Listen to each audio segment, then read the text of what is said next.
பெண்களா இருக்கிறாங்கன்னா 4 to 5 litre ரத்தம் இருக்குதுன்னு அர்த்தம். கரெக்டாக ஓரளவுக்கு நல்லா இருக்குன்னு அர்த்தம். ஜென்ஸா இருந்தாங்க அப்படின்னா 5 to 6 லிட்டர் இருக்குன்னு அர்த்தம்.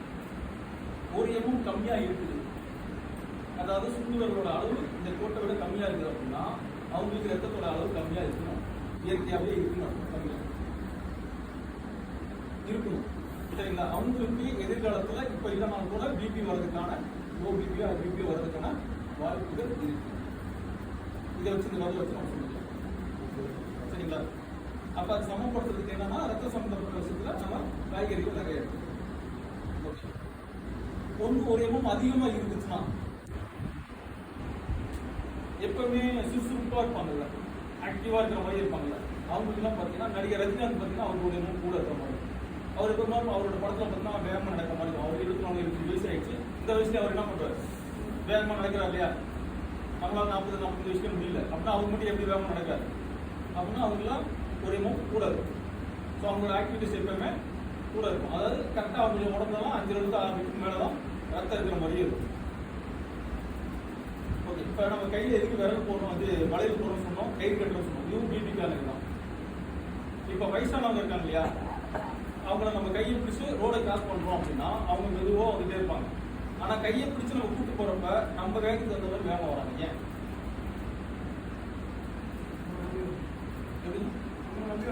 நம்மளை நம்பி வராங்க, நம்பிக்கை. ஆனா நம்ம உடம்பு என்ன ரியாக்ஷன் பண்ணுது, எனக்கு தேவை அதுதான். எனர்ஜி பாஸ் ஆகுது. எப்படி போகுது? கையை பிடிச்சோன்னா போயிருமா?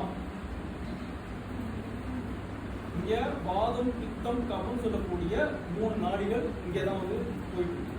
சரிங்களா? இதை யார் ஒருத்தர் ஷார்ட் சர்க்யூட் பண்றாங்களோ அவங்களுக்கு நோய் எதிர்ப்பு சக்தி அதிகமாகும், தன்னம்பிக்கை வளரும். புரியுங்களா?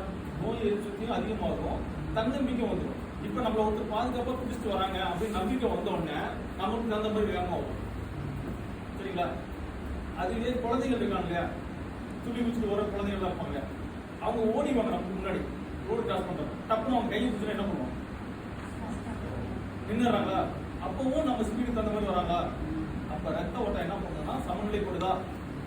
இப்ப நமக்கு அதிகமா கோவம் வருது அப்படின்னா என்ன பண்ணணும்? ஆண்களுக்கு கோவம் அதிகமா வரலாம். நீங்க கோயில போய் கட்டுவீங்களோ அல்லது மந்திரிச்சு கட்டுவீங்களோ தெரியாது, ரோட்ல இருக்கிற ஒரு கயிறை வாங்கி கட்டிட்டீங்க அப்படின்னா இது என்ன பண்ணும் அப்படின்னா நம்ம சாப்பிடும் பொழுது, மோகம் பண்ணும் போது, குளிக்கும் போது இந்த கயிறு என்ன ஆகும், ஈரமாக இருக்குதா? அப்ப ஷார்ட் சர்க்யூட் பண்ணும். அப்ப என்ன ஆகும்னா நமக்குள்ள ஒரு கண்ட்ரோல் கிடைக்கும், ஒரு நம்பிக்கை கிடைக்கும், நோய் எதிர்ப்பு அதிகமாகும். அதுக்குதான் இந்த கயிறு. ஒரு இன்டர்வியூ போறாங்க அப்படின்னா அவங்க ஃபுல் அண்ட் செட் போட்டு போனாங்க, அவங்க செலக்ட் ஆகும். ஏன் அப்படின்னா அவங்களுக்கு ஒரு தைரியம், ஒரு நம்பிக்கை வரும். அவன் தப்பா ரைட்டா அவன் கேள்விக்கான பதில் சொல்லிடுவான். அவன்கிட்ட ஒரு பயம் இருந்துச்சுன்னா அவன் பதில் தெரிஞ்சாலும் அவன் கரெக்டாக சொல்ல மாட்டான். ஆப்ரேட் பண்ணுவாங்க. அதுதான் ஃபுல் அண்ட் செட். ஓகேங்களா? இப்போ நம்ம என்ன பண்ணணும், எல்லாருமே ஆண்கள் வலது கையிலையும் பெண்கள் இடது கையிலையும் போகணும். ஆனால் கண்ணாடி வளையல் தான் போடணும் பெண்கள். எதனால?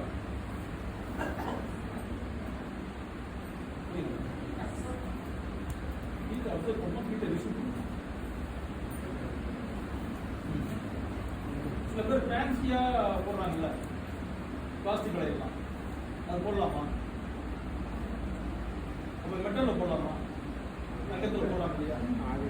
போடலாமா? போடலாமா? போட்டு போடலாமா? போட்டா என்ன நடக்கும்?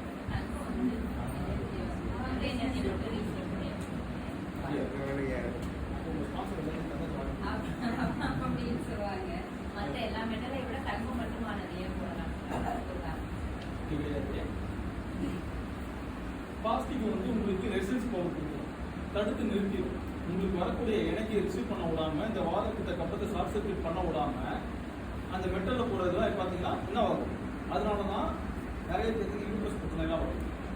சின்ன பிள்ளைகளுக்குலாம் நிறைய பிரச்சனைகள்லாம் வருது அப்படின்னா, யூட்ரஸ் சம்பந்தப்பட்ட பிரச்சனைகள்லாம் வருதுன்னா இந்த மாதிரி மெட்டல்ல போடுறதுனால, சாரி பிளாஸ்டிக்ல போடுறதுனால. கண்ணாடி விளக்கு நான் அடுத்து நான் சொல்றேன். அதுல நீங்க இதுல பிளாஸ்டிக்ல போட்டீங்கன்னா சுத்தமாவே என்ன ஆகும்? அவங்களுக்கு நோய் எதிர்ப்பு கூடாது, சரியா சாப்பிட மாட்டாங்க, அந்த மாதிரி பிரச்சனை எல்லாம் வரும் பெண்களுக்கு. பொண்ணுங்களுக்கு மெட்டல்ல போட்டா 50% தான் சரிங்களா? அது கண்ணுன்றது நம்மளுடைய கௌரவத்துக்காக நம்ம போட்டுக்கலாம். கண்ணாடி வளையல் மட்டும் என்ன பண்ணணும்னா 100% ரிசீவ் பண்ணும். அதனாலதான் என்ன பண்ணுவாங்கன்னா, ஆமா இந்த இடத்துல தான் வரும். அதனால என்ன பண்ணுவாங்கன்னா, வளகாப்பப்ப இவ்வளவு வளையல் போடுவாங்க. அந்த ஒரு நாள் மட்டும் தான் மறுநாள் கட்டி வச்சிருது. அப்புறம் எப்படி குழந்தைகளுக்கு அந்த தேவையான சத்துல உள்ள போய் சேரணும். வளகாப்பு போடுறது காரணமே, அந்த வளையல் போடுறதுக்கு காரணமே, அதுக்கு பேர் வச்ச காரணமே, அந்த தாய்க்கும் குழந்தைக்கும் நிறைய எனர்ஜி வேணும், காஸ்மிக் எனர்ஜி நிறைய ரிசீவ் பண்ணணும், இந்த பிரபஞ்ச சக்தியை ஈர்த்துக்கணும். அந்த பிரபஞ்ச சக்திங்கிறது என்னன்னா அவங்களுடைய முன்னோர்கள், அவங்களோட பிளஸிங்லாம் வரும். என்னுடைய சந்ததிகள், என்னுடைய தலைமுறைகள் இந்த பூமியில சந்தோஷமா ஆரோக்கியமா வாழணும் பிளஸிங் கொடுப்பாங்க. என்னைக்கு அந்த வளகாப்பு சொன்னது வந்து அந்த நாள் அன்னைக்கு நம்ம என்ன பண்றோம், ஒரு நாள் மட்டும் போட்டுட்டு மறுநாள்ல இருந்து என்ன பண்றோம், கழுத்து போட்டுட்டு நமக்கு என்ன இஷ்டமோ அதை நம்ம போட்டுக்கணும். அப்போ அந்த குழந்தைக்கு அந்த தேவையான சத்து போய் சேராம என்ன பண்ணுவோம், அதுக்குரிய பிரச்சனையை அது கொடுக்க ஆரம்பிக்கும். அதனாலதான் நிறைய குழந்தைகள்லாம் நிறைய பிரச்சனையோட பிறக்கிறதுக்கு காரணம். சரிங்களா? இப்போ அதுக்கான முதிரை. இப்போ எனக்கு அதிகமா கோவம் வருது, எனக்கு இப்போ பார்த்தோன்னே எனக்கு டென்ஷன் ஆகுது அப்படி சொல்ல முடியாது. அப்போ என்னுடைய டென்ஷனை நான் கண்ட்ரோல் பண்ணணும்னா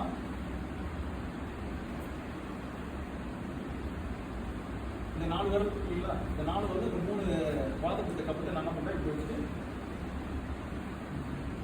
இப்போ எனக்கு நானே கண்ட்ரோல் பண்ணுறேன். என்னோட வலது கையை தான் பிடிக்கும். பெண்களை என்ன பண்ணுறேன், இடது கையை பிடிச்சி இப்படி பிடிச்சிங்கன்னா அடுத்த 5 நிமிஷம் நீங்கள் நார்மல் சைட் பண்ணுவீங்க.